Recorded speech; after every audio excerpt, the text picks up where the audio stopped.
Motherhood, but not quite as we imagine. Thought-provoking, refreshing, straightforward, sometimes taboo, often seemingly ordinary, but always honest. Welcome to School for Mothers, opening conversations we all need to have, exploring ways in which you can be fulfilled as a woman, once a mother. Now here is your host, mother of 10, Danusha Melina Durban. Hello and welcome back to our Sunday supplements in this School for Mothers podcast. I'm Danusha Melina Durban, your host, and the title for this week's supplement is STREAMLINE. I'm joined today by my special guest, Vicky Silverthorn. Now here's a little bit about Vicky. She started her professional organising business back in 2010. After 10 years working as a PA for professional sports people, she decided that she wanted to concentrate on decluttering and physically organising people's homes and spaces. Vicky and her team find themselves absolutely inundated with requests from people wanting to get their home in order. They organise, they implement practical, simplistic systems, yes, music to our ears, that's what we're going to talk about, and they make spaces more streamlined and efficient. You know, there seems to be a tidal wave of tidying up sweeping across the globe. This trend altered the meaning of tidying up, transforming it from that tedious chore into a vehicle for changing our lives. So it's not just kind of getting things organised, it's very much a lifestyle shift and transformation. Now, obviously, I can't go much further without mentioning the KonMari method, for instance.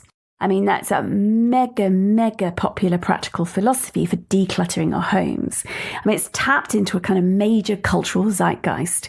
And it's pretty clear to me why the KonMari method has caught on.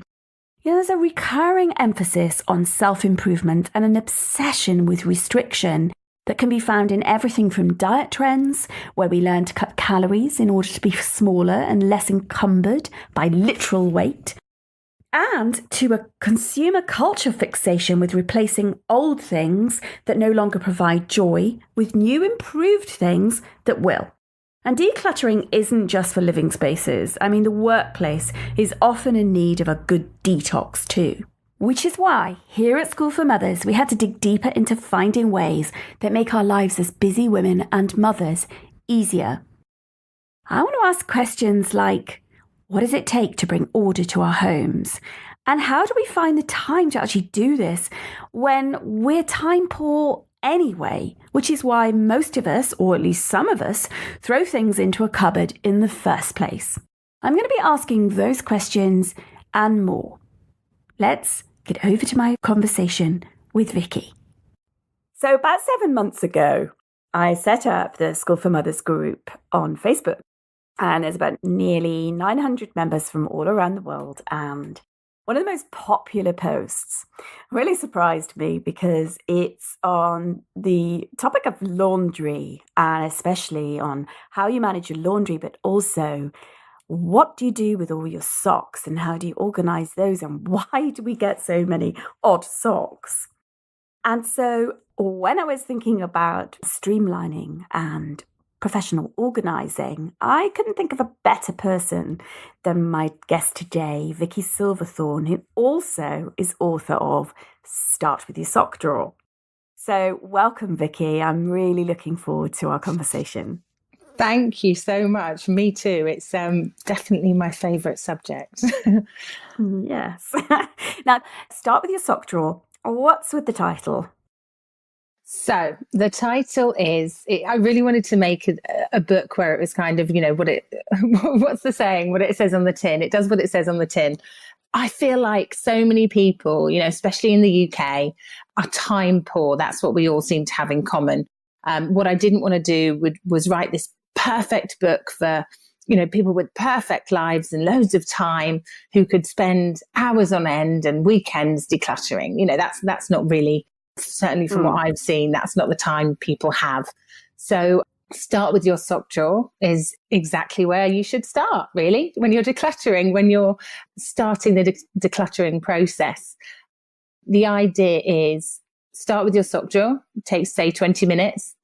Work on it, complete it, and then have that wonderful feeling of success. You know, and even the people saying, oh, come on, it's just your sock drawer. Even those will wake up the next morning open that sock drawer and feel some kind of pleasure, some kind of like flutter in the stomach, pleased with their work that they've done. The way I see it is when you do that, when you do it like that, you start, you work on it, you succeed, you complete the job. That sort of gives you that boost to start again. It gives you the boost to start again the next day. I think it's wonderful that you suggest 20-minute bursts rather than what I do, which is, and I have done, I tend not to do it now, but in previous times I used to kind of throw my whole room into disarray in this, throw everything out of drawers, literally the whole room would be in chaos because I'm a very organized person. So it's usually not, but I'd say, right, I'm doing the whole place out. Yeah. And then I'd say maybe about an hour in, maybe sometimes if I was really enthusiastic, 2 hours, I think, what the hell did I do this for? What a stupid thing. Yeah, I think a lot of people do that. I think it's massively underestimated how long these things can take. Even a wardrobe. Yeah. Even a wardrobe is huge. I remember, when I was younger, I don't know, in my teenage years, pulling everything out. But then 5 hours later thinking, what have I done? And usually what happens then for a lot of people, again, especially people who are time poor, or maybe a kid's run into the room, or, you've looked at your watch and gone, oh my goodness, now I'm late. Things often get sort of shoved back in and not completed properly. And that's what I wanted people to get from this book, is only start on something that you can complete, because that's the bit that spurs you on, that great feeling. That's what spurs you on to do more. So it's kind of like bite-sized chunks, like manageable areas. And more often than not, you get it done quicker because you're not put off it for another year, or you're not put off starting another area because it's boring going back to, I don't know, your wardrobe that you haven't finished and you've had to leave halfway through.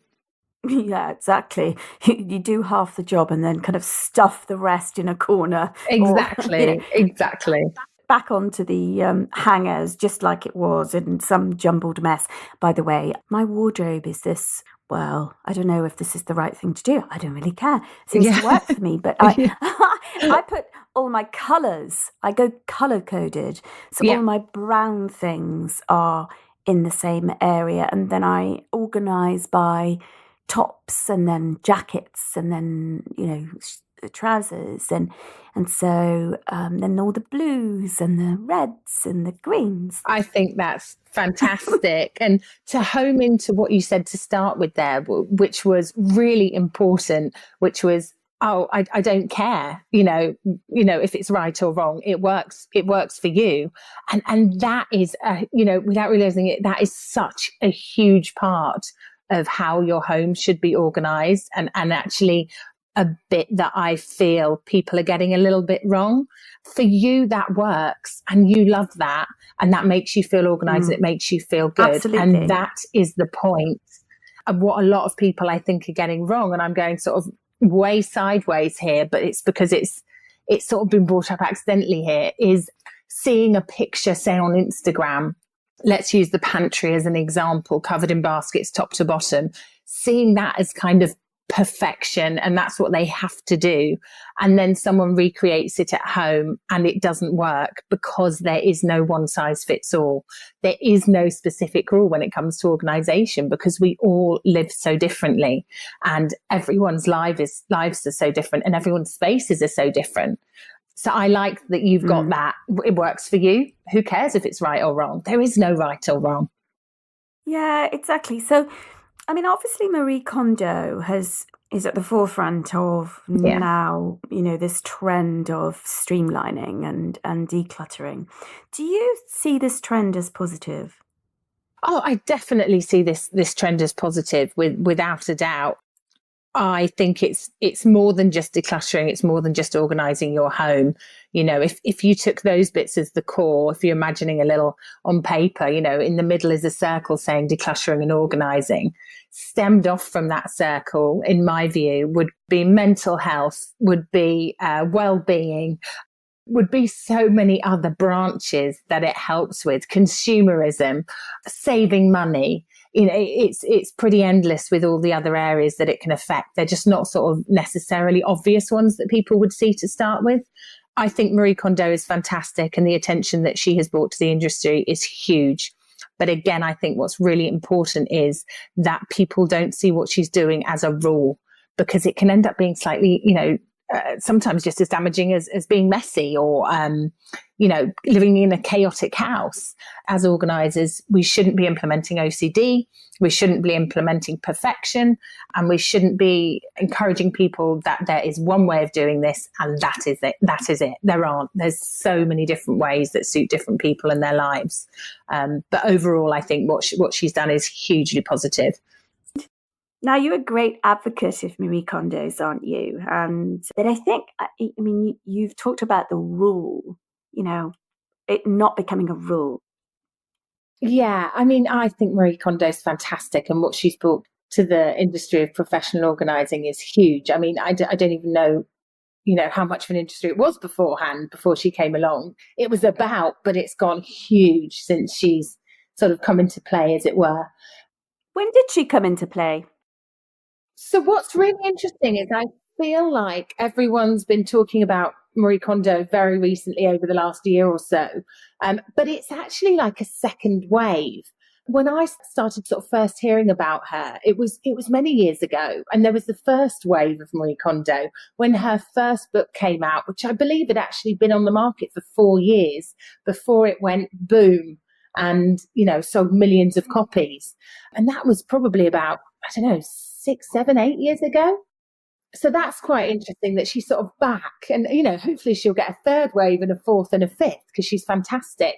But again, like I always say, yes, you've got to be careful not to take what she says as a really specific rule. Anything professional organisers say and the word they spread should always be, I think, known as guidelines, because there is no one size fits all for people. Families are different, homes are different, lifestyles are different, and the spaces that we live in, they are all different. So how can there possibly be set rules for everybody? And I think that's really important to remember when people are reading these books, and then they go home and they try to do everything all in one go because that's what she says, works. And then it doesn't for them, and they feel deflated and that they've failed. And, all we've got to do is realize that they're guidelines, and this is what she suggests, or this is what works for her. Yeah, I really like that idea of guidelines rather than set formulaic rules, because, as you say, our circumstances of our families and just the setup of, what we value and how we live is just, it's not homogenous. It can't be. And having said that, you must have some kind of top streamlining themes. Like, yes, definitely. You could share with us that pretty well, we all have beds, don't we, or something to sleep in. It might not look the same, but, so, and we tend to have food in a house, unless you're in New York, of course, maybe. Yeah, I have to think about it. Not everyone cooks. Yeah, but nevertheless, what are your themes and the tips? So these guidelines, let's call them, because I love that word. What I like to think is I suggest these guidelines, and then people try them, and if they like them, I'm thrilled. As it so happens, I've had 10 years worth of business, on people liking them. So that's a positive thing. I know what I'm doing is working. But there's little things like, we've gone through this major kind of years of throwaway culture. And that's something that I would love to be a part of helping to discourage. One of the guidelines being, I suppose, or one of the things to think about is, the more you have in your home, the more you are responsible for. That's how I see my home. And when life is busy and crazy and manic, and there's not enough time for everyone to do all they want to do, surely it would be better to have less stuff around them to have to control and look after and be responsible for. So that's one of the things I talk about to people a lot. It's not so much a tip or a rule, but it's just something really strong to think about. And that often gets people kind of putting their hand to the mouth going, oh God, yeah, I haven't ever thought about it like that. But you are. Whether it's a safety pin in a drawer or an extra piece of furniture, you're responsible for every single item in your home. And for me, when I shed some of that and I have less, not living minimally, but I have less, I feel more in control of my surroundings. that's a really strong one, I think, that gives people a lot to think about, and it makes them look at their homes slightly differently. That's a great way of putting it, because the more successful we are, the more that we accrue materially, the bigger house, the car, whatever it is, all those standard visual and literal accoutrements of success. But the thing is, then you have to upkeep it, don't you? You have to, mow that great big lawn. Yeah. And there's a shift, and I've noticed it the more and more that I've been doing this. There's a shift in people focusing less on material. And as an example, every month we get payday, and every month I feel like people would, as standard, head for the shops and spend. And now I honestly feel that the more well-being is talked about, and mental health, and all these positive changes that people, like to make, and they're doing yoga, and I feel that is tied in with this shift of less, I've been paid, what can I buy? What can I have? And more, I've been paid, where should we go? What can we do? And that's really noticeable. And I don't know if it's something you've noticed too. Now I've brought it up and we're thinking about it, but I feel like there's less on look what we've got, and more on look what we're doing, look where we've been. That whole shift. Absolutely. The way I like to look at it is, or think about it, is less material, as you say, acquisition and consumption, and more memory making. Oh, totally. And that makes my whole body buzz, hearing someone say that, because that's exactly how I feel. And it is a really important shift when someone gets that, when someone suddenly understands that. They don't just say it, they understand it, which two very different things, because it means less pressure on them in a way. It means less keeping up with the Joneses, which, for years and years, that saying's been around, and it makes total sense. Less keeping up with the Joneses on what we can buy.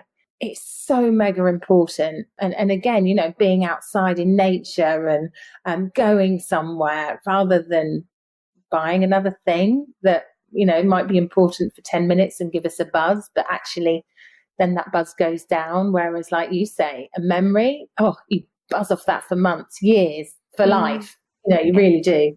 Exactly. It's so important, particularly for family. Well, actually, it's important for everybody.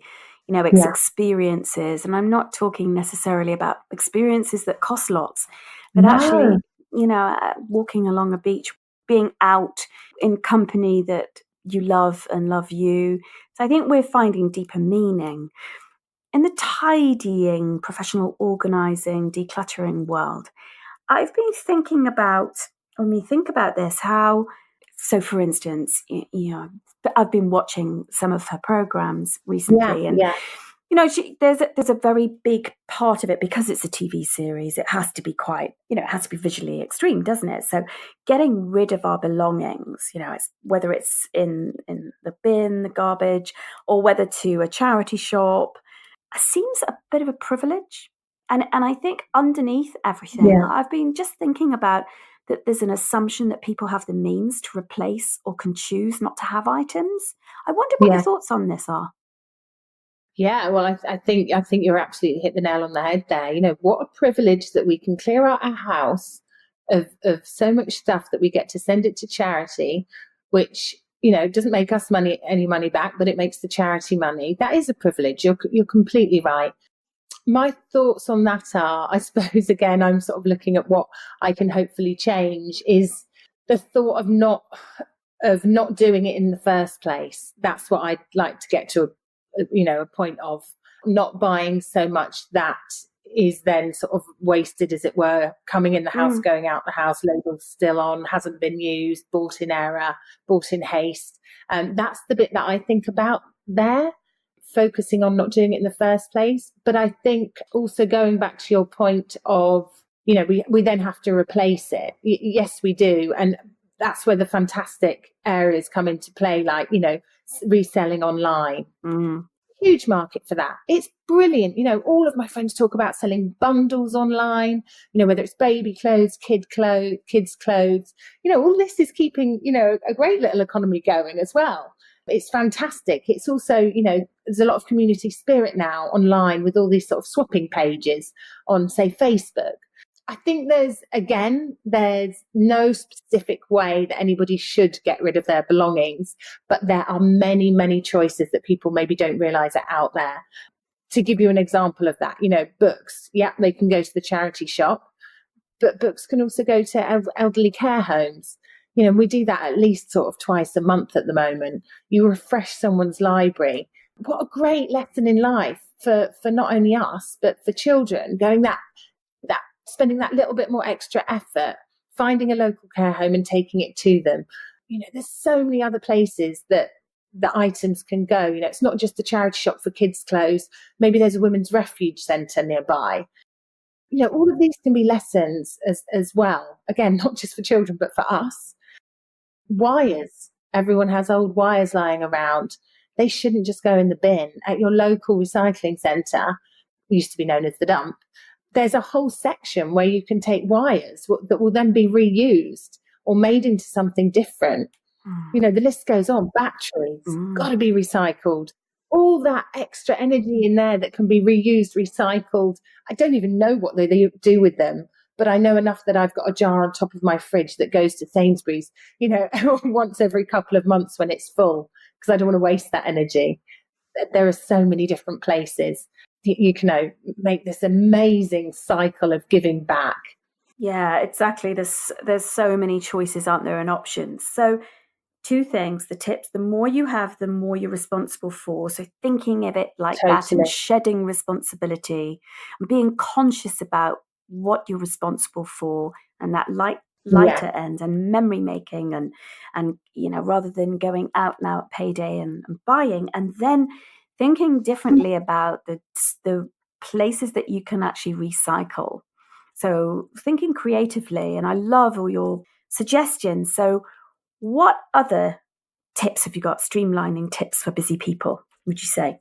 So again, I'd say, you know, again, title of the book, bringing that in, but start with your sock drawer. Start on something small. Don't do anything else that day. You know, if this is something you've put off for the last year or so, don't worry. If you go at it all in one go, that may not work for you. So hit it in chunks, small, manageable chunks. A cupboard one day, you know, the next day or the day after that, a drawer. The next day, another drawer. The next day, a little section of your wardrobe. Then it won't feel like it's encroaching on your life, and it won't feel like this huge job sort of, you know, that you're putting off and putting off and putting off. You know, just sort of get up and do it. You know that sort of half a second decision when you're deciding whether or not to do some exercise, or that's my world anyway. Should I go for a run or should I do some yoga? There's like half a second where you work out whether or not you're actually going to do that. You know, make yourself stand up, go into your bedroom, pull a drawer out, empty it on the bed and go for it. 20 minutes later, you will be so pleased that you did. But the key then is stop yourself, finish on that high, and save it until the next day to do the next one, you know, or that afternoon or that evening if you've got the time. That's a huge tip that works for a lot of people. You know, some people want to tackle it at the weekend, the whole family, all in one go. That's fine too. But if you're busy and overwhelmed, I think try that first. And you really will be surprised how much you get through, you know, in the next few weeks. Are you somebody that lives with shoes in transparent boxes? No. So I also see this organizational process. There's so much where I think it gets taken too far.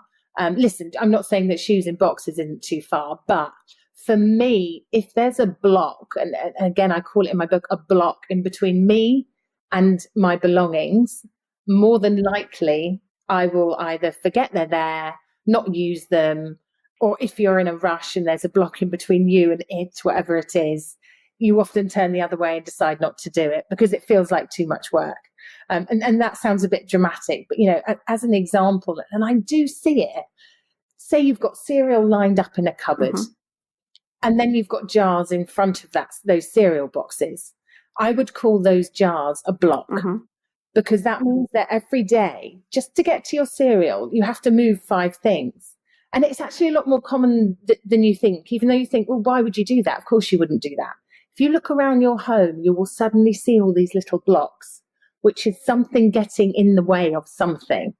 And that's stopping you from from making a streamlined move to what you're looking for. Does that make any sense? It's really hard one to explain. I definitely wrote it down better on paper, but these blocks are everywhere. The jars in front of the cereal. Say, you wanted to do more exercise, but your trainers live in a cupboard that's really tricky to get to.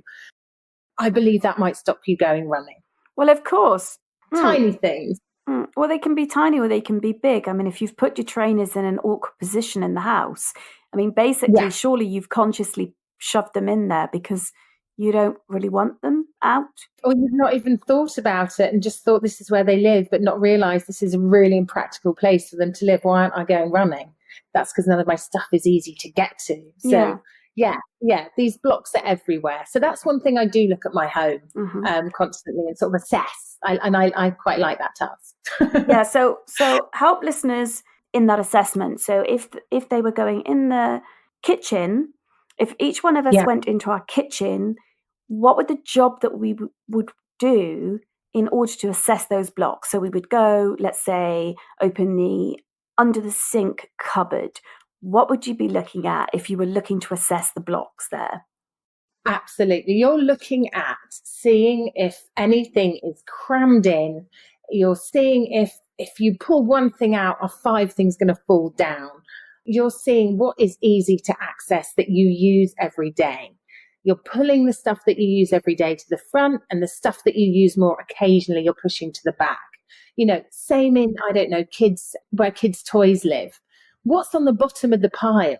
What aren't they playing with? And more often than not, or probably always, I'm sure you'd agree that anything on the bottom of the pile is being blocked by what's on top. In your clothes drawers, have you got your clothes in piles within drawers? Does that bottom one ever get used, or is it being blocked by everything at the top?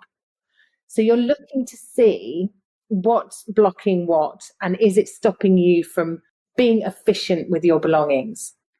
Absolutely. That's great. I love it. That's a really, really helpful strategy, actually, really helpful strategy. So if you're finding any structure or anything in front of it, what's easy to get at, basically.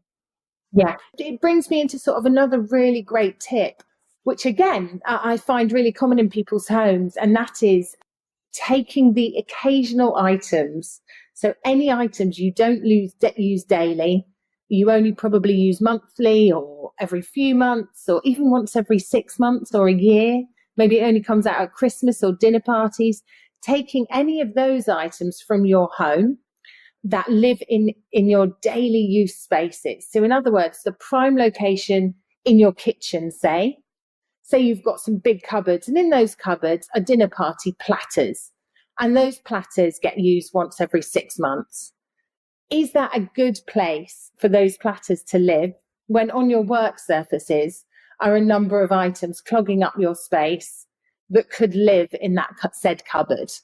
So any items that are occasional can be taken from your prime location of space, and it can be used better for other things. Does that make sense?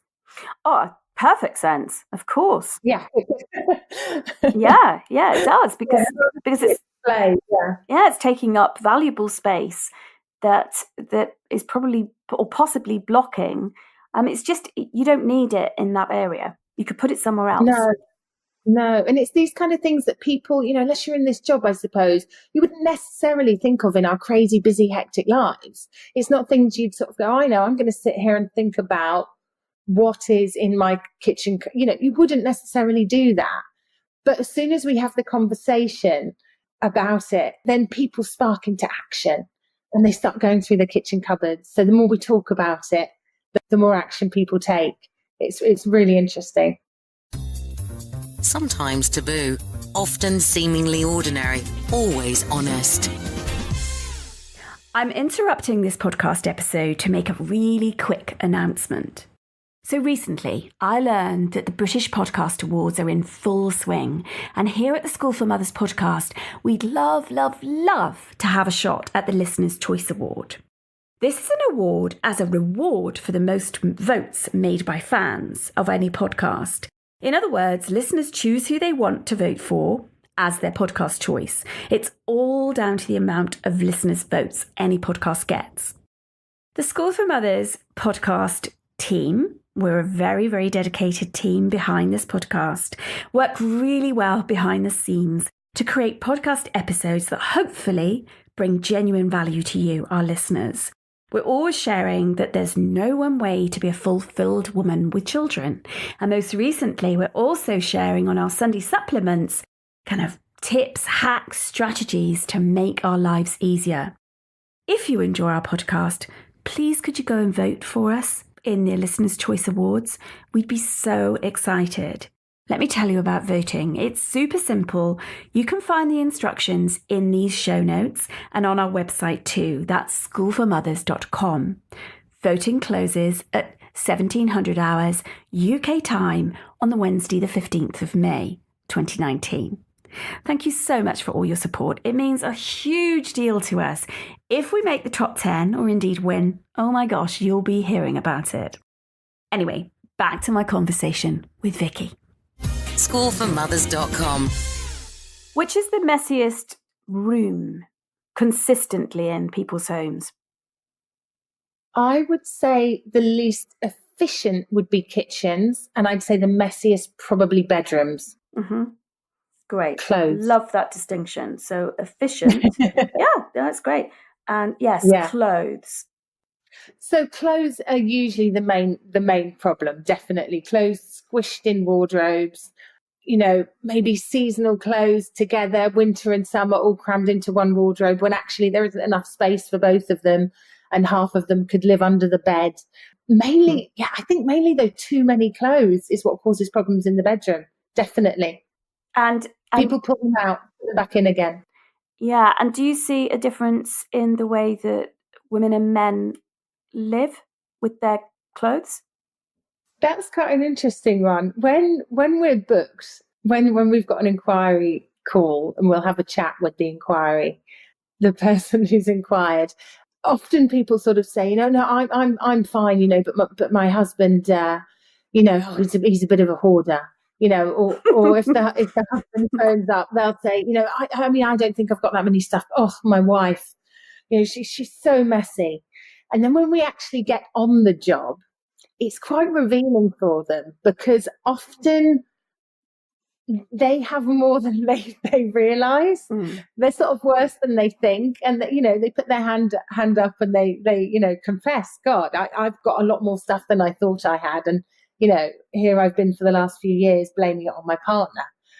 So that's always quite it's really good days like that. They're really good fun, especially when we're working with a couple together.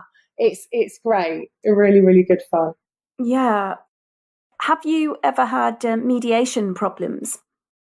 Do you know what? I've never really thought about it when asked, but yeah, we've had a couple of situations where there's been a few sort of small minor tiffs going on throughout the day where the blame's just constantly being shifted. That's his, that's hers, and especially in front of us. Oh, we'll leave that for him to make a decision on later. Oh, well, she's got to make a decision on this. She's not very good at decisions. Yeah, there's a little bit of bickering. But then at the end of the day, what's so great is, we've achieved our goal being to take from that space anything that isn't needed, anything that isn't used, anything that they don't want anymore but haven't got round to getting rid of. And then that clarity and the space, just makes both parties take a big breath of fresh air, and you can just see that calmness instantly. Suddenly they don't care about the bickering. They're just happy. They're just happy to have that space back and that sort of control back of their room. Yeah. It's so nice. Yeah. It really is. It really is. Sounds great. Now, that sounds really ideal where couples are concerned, but let's go to children. So one of the things about Marie Kondo, I love this idea of when you discard possessions that fail to spark joy, you just get rid of these things that don't spark joy. Now, very few of my children's multitudes of soft toys spark joy for me. Yeah. I don't want them to be listening to this, but because obviously I do pretend that I love all their little people. But apparently they do spark joy for my children, especially my 6-year-old triplets. So how do I declutter when a lot of the things in my home are kids' things, especially particularly those cuddly toys? How do we get rid of those? Cool. How do we let go of items that actually aren't ours and they're other little people's? So I suppose the first thing I'd say on this is we've worked with quite a lot of children, believe it or not. We are booked for days to work with children, which is one of the most joyful days that we could be booked on. It is amazing. And one thing I've found is, and it might be because we're an outside sort of entity coming in, is they haven't panicked or been as attached to items as much as their parents think they would have been. Did you say they're not as attached to items? No. Right. No, not as attached as their mum and dads thought they might be on the day. It was kind of like, we're going to book you to give this a go. And actually, the parents have been so surprised. And actually, more often than not, it's been the parents who's gone, oh, no, don't get rid of that. That was one of the first, toys I gave you.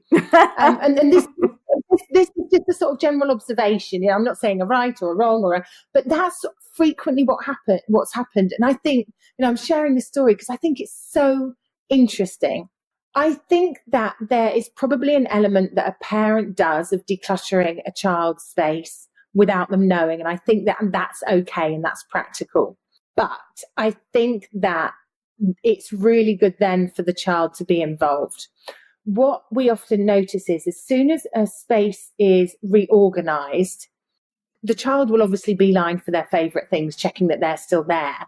But because things sort of shifted around position-wise and shifted around visually, they often focus on more what they can suddenly see and less on what might have gone. And I know that's probably not the case with every child, but a lot of them have done that. They've gone, wow, oh, look at that. That's my red train. And what they haven't come into the room and said is, oh, where's my this? Because mums and dads and parents or guardians, anyone, they know what their children's favourite toys are. They know the bits that are important. And of course, you're not going to get rid of those ones. But you probably will find that the ones at the bottom of the pile that they haven't touched for a year or 6 months.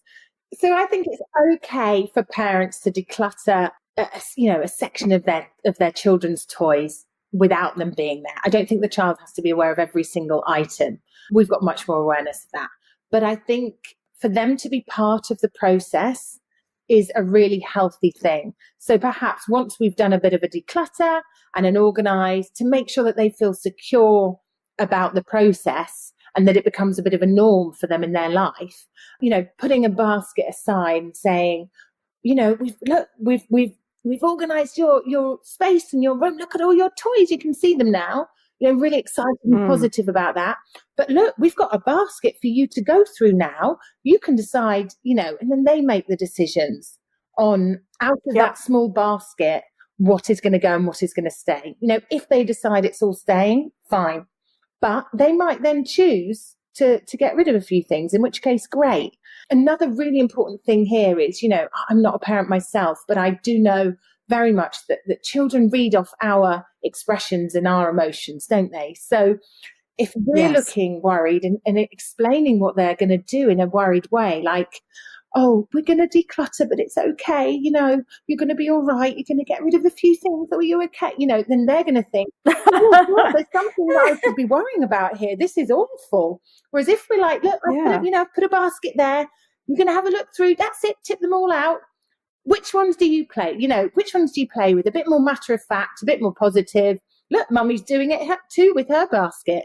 I think it's a really important thing for them to get used to in life, sort of rotating our belongings, and it being okay and not a bad thing that we're getting rid of a few things.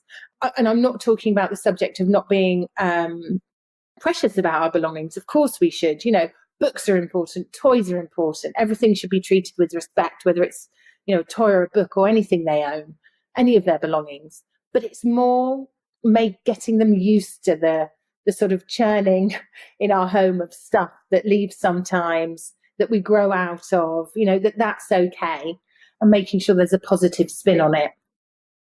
Well, you're really talking here about this cyclical nature of change, that actually nothing in life is static, and no relationship really, no matter how long, whether it's a marriage of 60 years, 70 years, that will end. Things come to an end. We have beginnings and ends. And in your industry, you're reorganizing and embracing endings and birthings, I would have thought. Yeah, and actually, it's such an interesting way that you just put it, and I haven't ever thought about it like that. But yeah, it is. It's getting children used to changes in life that are going to happen that we can't protect them from, and that they sort of, unfortunately, they have to get used to.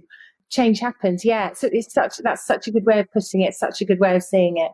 Yeah, and it's not going to be as easy for some children as it is as others, for various reasons that are individual to them. But I think it's good to work on it. I think it's really healthy for them to see these nice positive changes, for them to come to the charity shop, for them, they may not understand it as much as we'd like or we'd hope, they're only little, but for them to see that process and it to be a part of life, I think is really, really positive. Yeah. I do. Absolutely. My kids love charity shops. They absolutely adore them. Yeah. Yeah. Oh, they're a central part of our lives. Absolutely. And the money as well that they save, I think, is a great thing for them to learn. They can buy 5 books, whereas if they go into a normal high street shop, they can get 1. Or exactly. 2 toys, where they could often have to save up for 3 months to get another, or, something like that. And we have a very core family value called resourcefulness.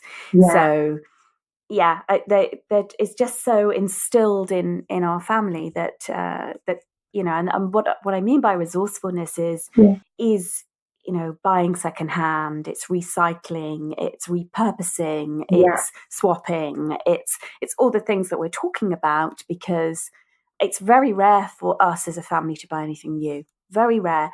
Shoes, yes.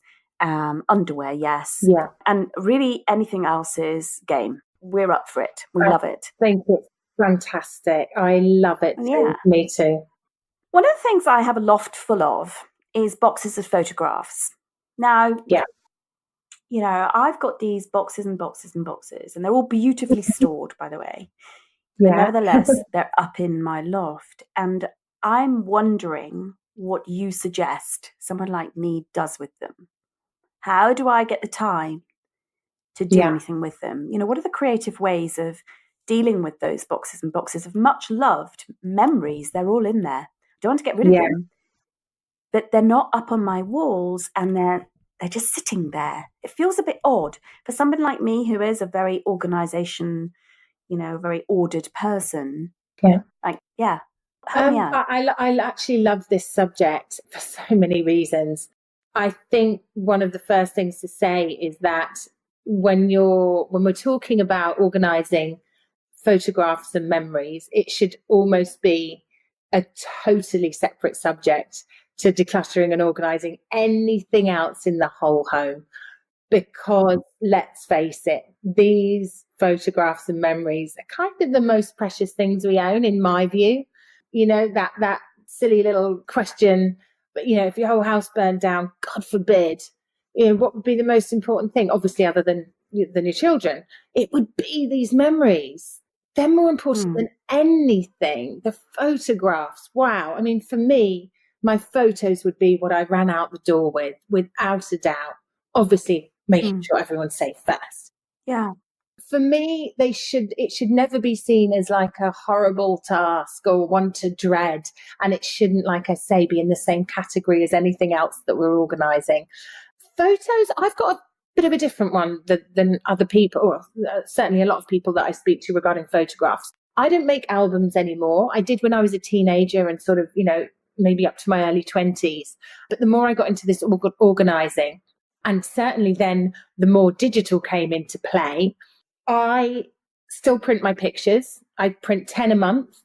I pick the most important ones, 10 pictures a month. I still like to physically have them.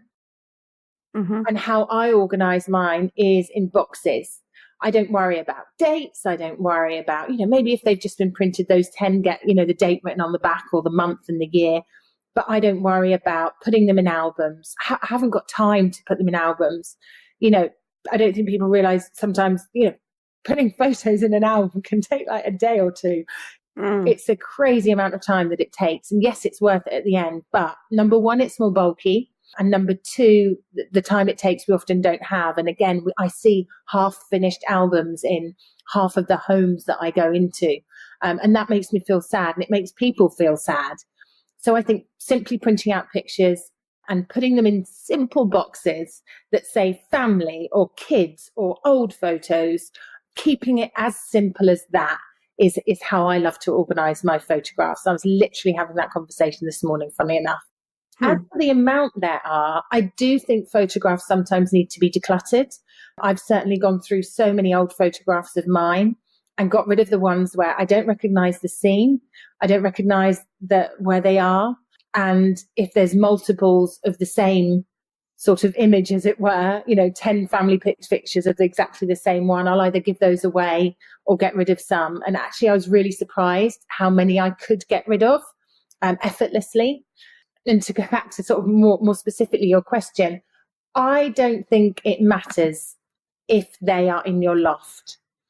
I don't think it matters if they're stored away, as long as they're stored in an organised fashion that doesn't put us off ever looking at them. Maybe it's nice to bring a box down at a time and have them in our space for them to be rummaged through, because that's what photos are about. And then maybe you swap one 6 months later. So you've almost got this rotation of the boxes coming down from the loft. But realistically, is that going to happen? I don't know. I think as long as they're remembered and we know they're there, and that the kids and we know that we can access them when we want to see them, then making a thing of them when the family comes round or the family are together on a Sunday afternoon, we're going to have a roast and we're going to look at old pictures, or just sort of planting them around for people to see them again.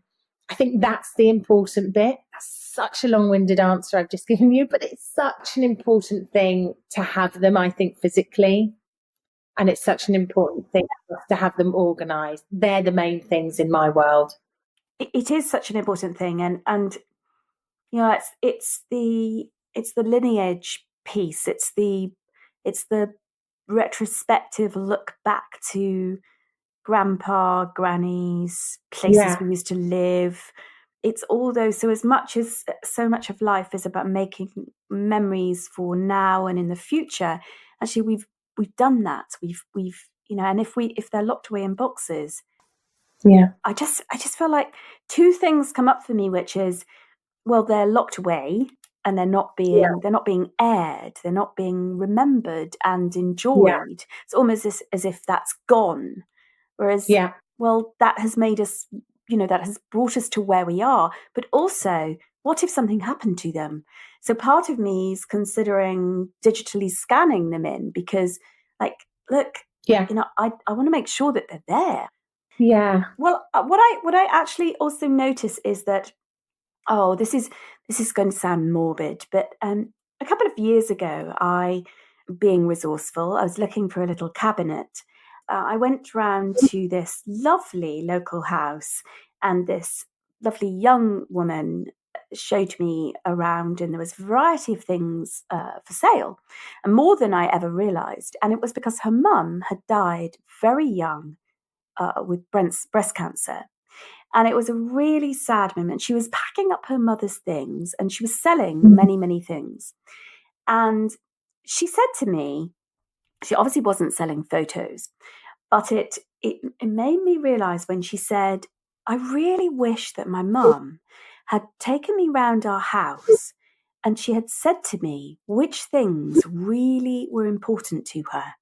The things that she wouldn't dream of getting rid of. Now, I'm quite psychic. I'm understating. I'm very psychic. And Yeah. I had such a strong affinity with this woman. Her name was Jill. And I could feel Jill. And as I was looking at everything, I could feel her. And I felt like so many emotions of, oh my goodness, this wonderful daughter has no idea of the value to her mother of some of these, what, could look like she had her. In fact, I bought loads. In other words, I bought loads of Jill's things because I knew these things needed to belong together. And I have this wonderful cupboard with Jill's things in. And now it's not a shrine to Jill because I have lots of things in there that are mine. But there were some things that I just felt like, no, you got to stay together. You just got to. Yeah. And these photos, I hate the idea of when people pass away, that because I've been party to this, actually. I've had to clear homes of family. And it's like, oh, just chuck that box. Oh, hang on. What, really? Do we want to do that? So that's really behind, not that I'm thinking of dying, but I'm just, no, genuinely, I'm thinking, well, there's something very, very special about photos. There is. And actually what photos do, especially in the situations when someone passes away, I lost my mum around 5 years ago. And what my photographs, because we'd always taken so many family photographs, what they enabled me to do was part with a physical object that belonged to her, because we had so many photographs of those objects or of my mum in those clothes. And for me, if I've got a photograph that triggers my memory, then I'm okay with that. To me, it triggers the same memory as actually having the physical object sometimes. So as an example, I kept 2 of my mum's cardigans and 1 of her jumpers and a favourite blouse of hers, which I folded away neatly, wrapped in tissue and put in a memory box. But I've also got lots of pictures of my mum in all these different clothes, in all these, surrounded by our old home with a lot of her ornaments around her. And again, seeing those ornaments in a picture for me works just as well as having them, if that makes sense. So as an example, she had all these little ducks. Now, those ducks wouldn't fit in my home, wouldn't work for me in my home. And I knew I didn't want to keep them. Well, not I couldn't, I didn't want to keep all of them. So I sent those to the charity shop. But we have a picture, and in the background is this little row of ducks. And that for me makes me smile still, as much as having the ducks in my home. Yes. In fact, I think having the ducks in my home would put a negative emotion to them, because they would probably annoy me every time I saw them, thinking they don't work in my home. Oh God, they're really hard to clean. There's too many of them. They're cluttering up that corner. And I didn't want that. I didn't want to put a negative emotion onto anything that my mum had. And in that way, I thought someone else is going to really enjoy these more than I would. And that's what enabled me to pass them on. So I think it's one of those guideline things, isn't it? Some people want to have these conversations, which helps to let them know that it's okay to let things go. Yes. And other people having these conversations, it's to help them realize that it's okay to keep them too. And both of those things are so fine. A lot of clients who've inherited things from parents who've passed away or family members do see certain things as a hindrance. I've got this one example, again, that I use in my book, which is I remember coming in and the client immediately apologized for a piece of furniture. She said, "I'm so sorry. Oh, isn't it ghastly? Awful, terrible piece of furniture. It was my mum, so I've got to keep it."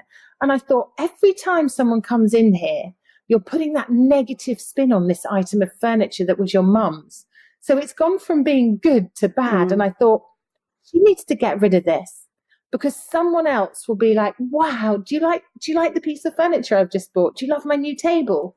And people will say, "Oh, how lovely. I wonder what the story is behind that." Whereas for her, she's putting the negative on it. And I don't think that sits well.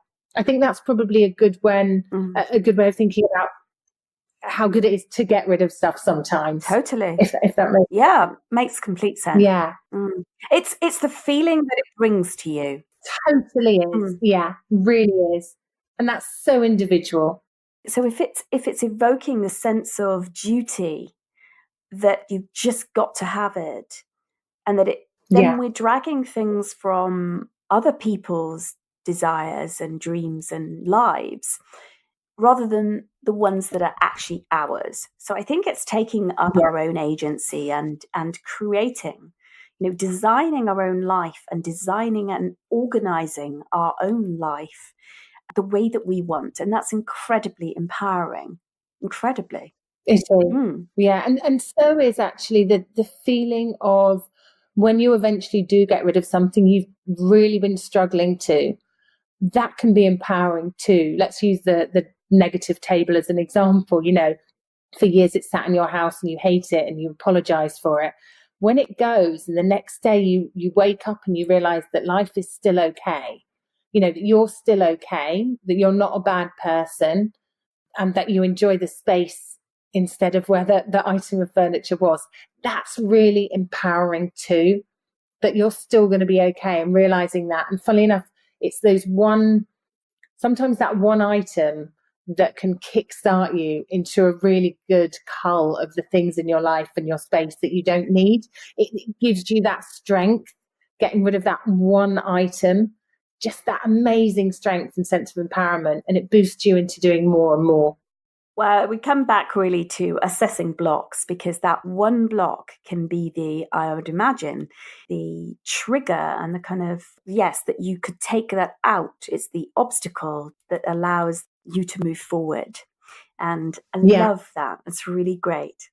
Our conversation you've offered so many, what I really loved is that you've offered so many non kind of ruly guidelines and just steering people in a direction that is suitable for them.